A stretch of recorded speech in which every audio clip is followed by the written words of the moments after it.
Welcome to the Own Your Family, where real stories and proven formulas are shared about leaving the rat race so you can achieve freedom and spend more quality time with your family.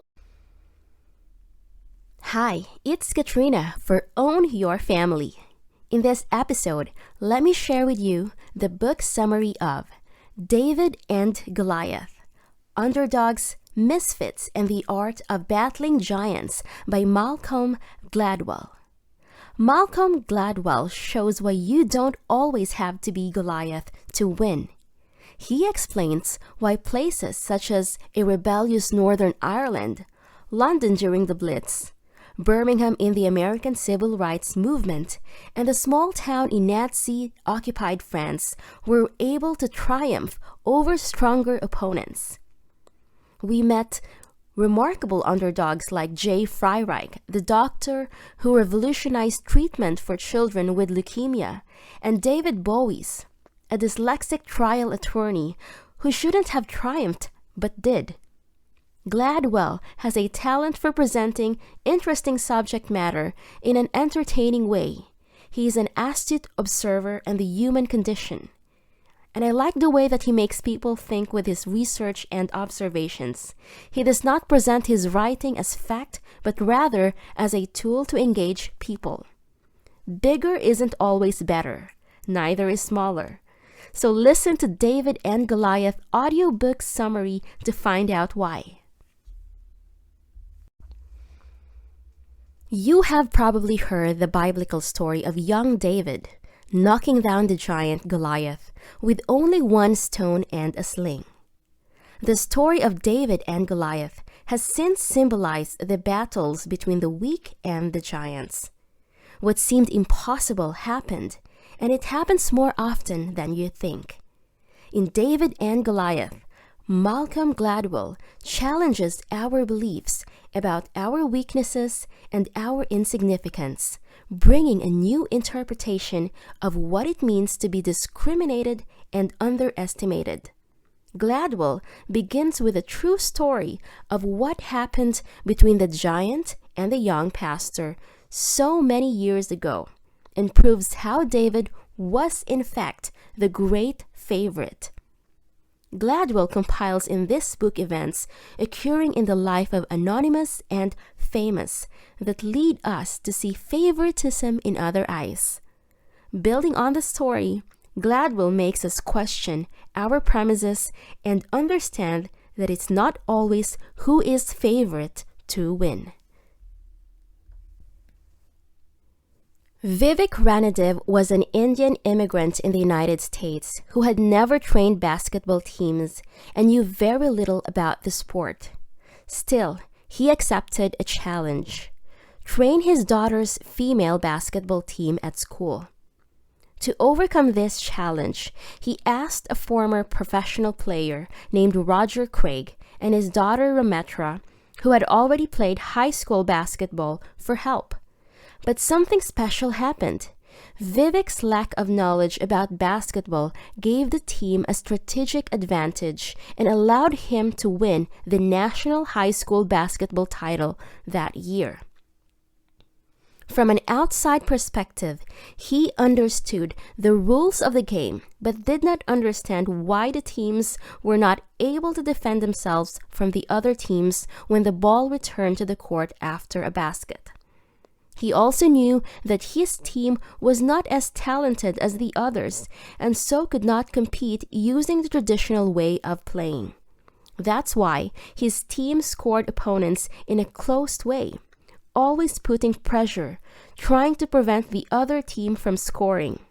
This tactic is very unconventional in basketball, and people who are more experienced in the sport think it's strange. But for Vivek's team, strong, steady defense allowed them to hide their weaknesses. With a strong defense, it did not matter if they did not have fantastic three-pointers or tall players. While the hard and steady defense was at stake, they were able to steal the ball and move forward. Many may think that the lack of ability to dribble and throw was the main weakness of the girls' team, but in fact, That was what made the unconventional strategy possible and brought victory. The weak team ignored, won game after game, because they innovated, and left the conventional because they knew their weaknesses. And that is the same strategy that David used to beat the giant, and it worked. That makes it clear that it's necessary to know your weaknesses and think outside the box to create an advantage in our unlikely conflicts. Too much of something can be a problem. Have you ever heard of the inverted U-curve? It is a mountain-shaped curve that describes the correlation between having too much of something and not having enough. Gladwell connects this theory to the size of classrooms in the USA. There, colleges boast having rooms with fewer students, stating that this allows for more interactions between students and teachers. It may even be true, but it also has many disadvantages. When a class has fewer students, less discussion arises because there is so much diversity. On the other hand, a large group too can encourage a lot of interaction between students and impair learning. Initially, having more than one thing is better, but when the marginal utility of that thing decreases, the effect is negative. Reducing class size can yield positive results, but at a certain point, it can eliminate diversity and cause problems. That is demonstrated by the inverted U-curve. There is an optimum point, a size in which the class is most efficient in learning. The same goes for wealth. Too much money or less have an impact on people's happiness. Studies prove that when you have too much money, it can be challenging to raise your children because if there is no shortage, the perceived value of things diminishes. In the United States, according to a survey, the value of $74,000 a year tends to be the break-even point, and if you have much lower incomes or higher than that, you tend to be less happy. Stop comparing yourself to accepted standards. For 150 years, Paris was the center of Europe's artistic culture. Every artist wanted to be in the salon, the gallery that brought together the works of the greatest artists of France. But there was a catch. To be in the salon, an artist had to adopt the standards accepted by the gallery of what art really meant. This norm resulted in artists' works becoming standardized. Consequently, artists organized themselves and created their own gallery, where they exhibited pieces that would not meet the salon standards. These artists created Impressionism, and their pieces were acclaimed by society. If they had conformed to the salon standards, they would never have projected themselves. Another interesting example, student Caroline Sachs was an above-average student and was looking for a university to pursue her studies. She was in doubt between two universities, one renowned and one lesser known. Most students chose the university that had the best reputation because they valued the curriculum and gave them a better chance of getting a good job.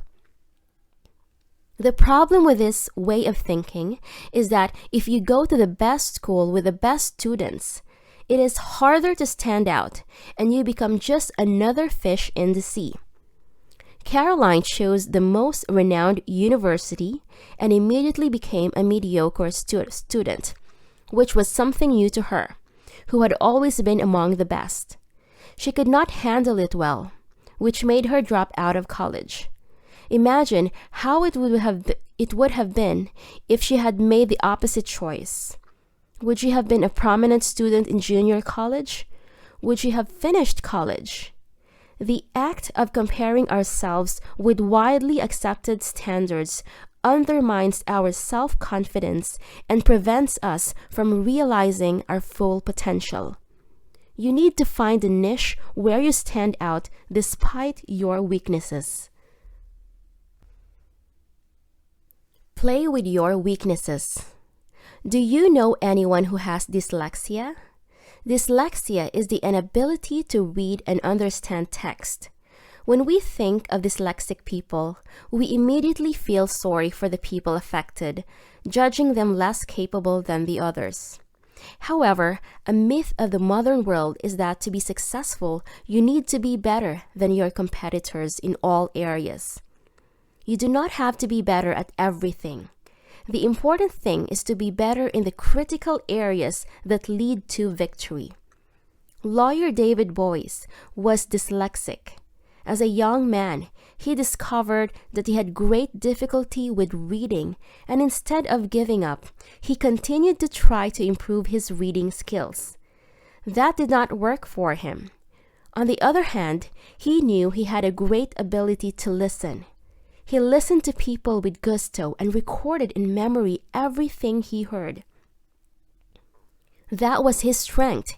He was special in retaining the knowledge he heard, and this allowed him to succeed. Many people with dyslexia have the same quality and succeed by overcoming dyslexia in this way. Gary Cohn, now one of Goldman Sachs' most renowned executives, for example, was dyslexic. But he accepted his weakness and decided to seek opportunities in the financial market. Although everyone doubted him, he once got into a taxi along with a stockbroker, and within an hour convinced his colleague that he was very successful as a stockbroker. The man fell into the conversation and gave him the chance to start in the stock market. Later on, he grew on to become one of the greatest references in the stock market. Often, the things we learn in times of need, despite our weaknesses, are more powerful than the things with our fortes. Perseverance leads to success. Often, good things are born of bad things because people persevere. During World War II, it was discovered that 3 things could occur after a bombing. When the bomb strikes, people in that area die and the enemy is neutralized. When the bomb misses by a little, the people in the area are frightened, in shock, and disbelieved about the future. When the bomb misses completely, people celebrate and get strengthened by not being hit. In the latter case, people feel invincible and increase their confidence. Emil J. Freireich, in his life, lived a similar situation in which the bomb missed by far, and he became stronger. Life for him had been difficult. His family had lost everything with the Great Depression. His father committed suicide, and his mother had an underpaying job to support the family. Jay channeled his sorrows and frustrations into becoming a doctor. He persevered toward an unlikely future for someone who had such a difficult history. As a doctor, he seemed a little rude and did not have much sympathy for patients and their families. Working at the cancer hospital in Washington, he was known for adopting unusual and dangerous treatments. His unconventional approach made him one of the most successful doctors in the treatment of leukemia. For Gladwell, it is possible to break out of his hellish scenarios and emerge stronger and more victorious. Nothing to lose, much to gain. In 1963, a photo during a protest of black students in Birmingham began a movement. In this photo, you can see a policeman throwing a German shepherd over a young student to attack him. This story has an interesting origin.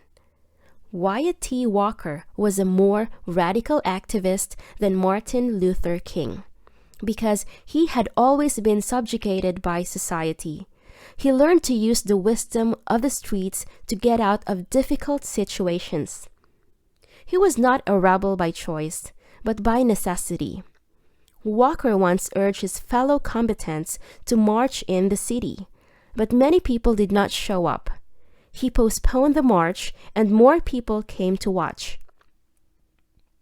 Little by little, people were piling up to see whether or not they would march. These spectators caused local newspapers to miss the protesters' count, and soon the march was prominent in the media, which made more and more people to join. Also, Walker put children and students on the front line to get sympathy. As the number of protesters grew, police sent police officers with dogs to the demonstration, and so the famous photo was taken. Walker and the civil rights movement used this photo to lure sympathy to their cause. In fact, no one accepted that putting children and students on the front line against armed police was the right thing to do. But Walker used what he had to gain public sympathy. Walker was successful using unconventional methods and doing what no one else was willing to do. In the fight for equal rights, they knew that they had nothing to lose, so everything that came was a profit. They fought fearlessly, faced the status quo, and always stood with an attitude based on all or nothing. This stance forced the American elite to reconsider civil rights and gave a large victory to the population towards a more egalitarian country. Legitimacy is needed to lead. To create authority and to be heard, one must inspire and generate authority. If a person seeks to become a leader and win a battle, one must demonstrate respect and legitimately gain people's respect. To gain legitimacy, one must understand the 3 pillars of obedience. People who are forced to obey an authority need to feel that they have a voice and that, if they do, they will be heard. The law must be predictable. There must always be an expectation that the laws of tomorrow will be the same as today. The law must be fair. It should not distinguish people from each other. People disobey those they see as enemies, but they follow those who perceive them as humane and just. Using these principles, leaders can create movements that overthrow the status quo. The limits of the inverted U curve. In 1992, fashion student Kimber, daughter of Mike Reynolds, passed away in Los Angeles after a violent assault. The father, sensitized by the loss, promised that he would devote his life to preventing this kind of thing from happening to others. In less than a week, he gathered dozens of people in his garden and talked about the root cause. For them, violence arose because the penalties for those who did not comply with the law were soft. This made them create the 3 strikes law. If someone was convicted a second time, he or she should have the sentence doubled for this crime. If the crime occurred a third time, the person would be sentenced to a minimum of 25 years in jail. This idea was passed and became a law, which caused crime in the city to fall by 36%. On the other hand, controversies arose. For example, if someone commits 2 serious crimes, then correct their behavior, but after a few years commit a third crime, like stealing pizza, does that person deserve to be in jail for 25 years? That is an illustration of the classic inverted U curve. To what extent do stricter laws help improve society? The U curve should have been clear boundaries, stopping at the optimal point to achieve the common good. It illustrates that more is not always better. Some policies can be positive and generate great value for society, but care must be taken in creating this kind of rule. New rules can reach a point where benefits stop and the situation gets worse. Believing to have power does not empower one. In December 1940, France was dominated by Germany in World War II, and the Germans created a new government in the city of Vichy. This government was led by Philippe Pétain, who respected the German orders by hunting the Jews and sending them to the concentration camps. Not all the surrounding cities followed the same rules as the city of Le Chambon. It all began with Pastor André Trocmé, who rebelled against everything that German state imposed. He would tell everyone who heard his words in the service not to respect and not live according to the German rules regarding the Jews. As Pétain hunted the Jews, Troche found them, giving them shelter and safety. Pétain was furious and sent a person to teach the new laws in all nearby cities. When the envoy arrived at Le Chambon, he found a city full of anger and hatred against everything he thought. A group of students handed him a letter stating that there were Jews in town and that the government would not take them. For years, the French population had to hide Jews and create fake documents so they would not be captured by the Nazis. Trocmé did not back down and was arrested. He would only be released if he signed a contract saying he would adopt all the rules of the German government. He decided not to accept and continued to insubordinate himself to the government and reject its authority, risking his life and freedom. The population of Le Chambon followed suit, not respecting Nazi authority. Why? For one simple reason. Le Chambon was a city populated by descendants of the original Protestant population of France, and people often tried to expel this group from the country. Their ancestors clashed with the Catholic Church and were persecuted violently. Because these people were so accustomed to violence, they were not afraid to defy the Nazis. For them, the powerful were not so powerful, and the weak were not so weak. Being powerful is not about being big and scary. Giants try to prove their power by attacking the weakest to hide their weakness and lack of self-confidence. Understanding the difference between people who believe they have power and those who really have power is what really matters. Here's our final conclusion. Many of the advantages that people believe that lead to success may actually end up being disadvantages. Too much education and wealth can ruin your chances of being successful. For example, you need to find the optimum point where you use a feature you possess to leverage your life to be successful. Being underestimated allows you to exceed your expectations and develop constantly. Also, you need to follow your path and do not seek validation of society at all. Too much to compare can hinder development. Identify your strengths and weaknesses and use them to create your niche. No one is perfect, and you can change your destiny if you understand exactly how to use your disadvantages to your advantage. Thanks for listening. Join our online family by signing up for your free account at www.ownyourfamily.com and begin your journey to freedom. Want to get there faster?